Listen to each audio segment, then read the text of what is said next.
How to activate Citizens Bank debit card.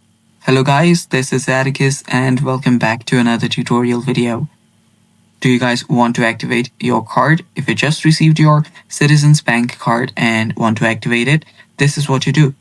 Simply search for Activate Citizens Bank debit card on your web browser and hit enter. After you do that, you can then head over to this card activation. After you're here, you can then tap on Get Started. Now all you have to do is type in your card number, whatever your card number is, then your security code, the 3-digit code on the back of your card, and then the last 4 digits of your primary social security number. After you do that, you can then tap on Activate Card and then your card will get activated. And it's basically that simple. And that's all for today's video as well. Thanks for watching. If you are new to our channel, head down below and hit the subscribe button so you don't miss out on our future videos. And yeah, stay tuned for more. Bye bye.